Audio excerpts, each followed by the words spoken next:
more on this, Obaidullah Baheer joins us from Kabul. He's a lecturer of transitional justice at the American University of Afghanistan. Thank you so much for your time. We really do appreciate it.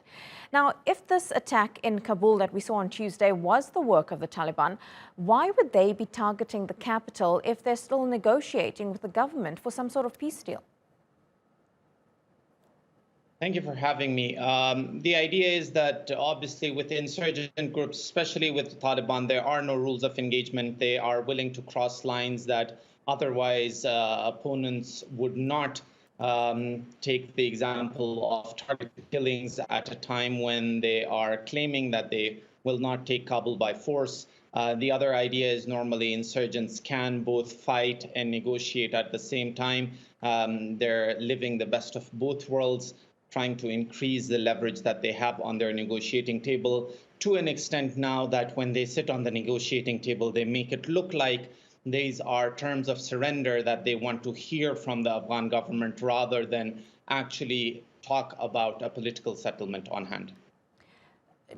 Do you think, though, that the Taliban and the government can actually reach a peace deal? What's the best outcome here for the people of Afghanistan who have been suffering for many years now, trying to look for peace and hoping for it?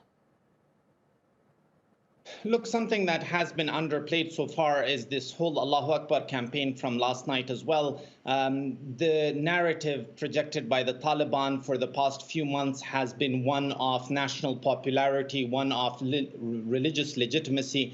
And last night, for almost 2 hours, we kept on hearing chantings of Allahu Akbar from all across the city. And the fact that this grew organically from Herat, it just shows you that the Afghan people are resilient. They want a way out, but they're not going to compromise. They're not going to be taken by force. And for once, the Afghan government as well was part of a narrative contest with the Taliban.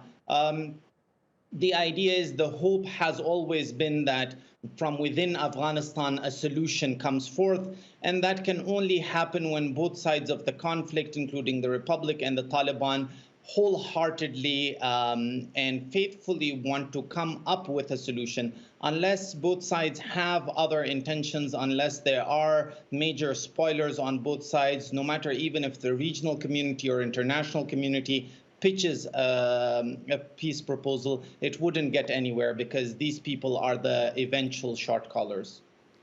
And Obaidullah, just on a personal note, you're in Kabul. You speak about people coming out onto the streets, rallying together, a resilient Afghan people. How are you feeling? What are people there saying? Look, I was standing in my class as the first blast happened. So the idea with Afghanistan is I turn around to my students and I say, was that a bomb blast? And they all are like, yeah, I guess.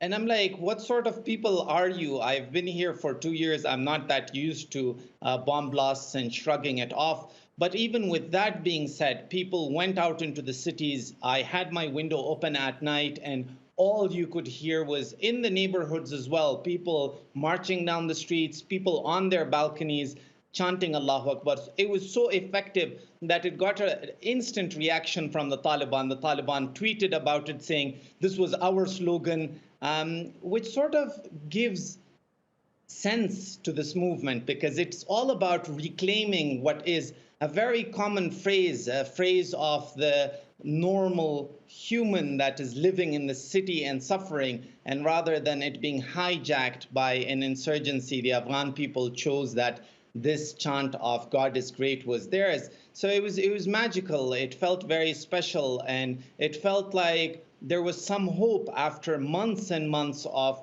feeling overwhelmed by all this gloomy projections and prophecies of the system collapsing, of the government not being able to sustain itself against the Taliban.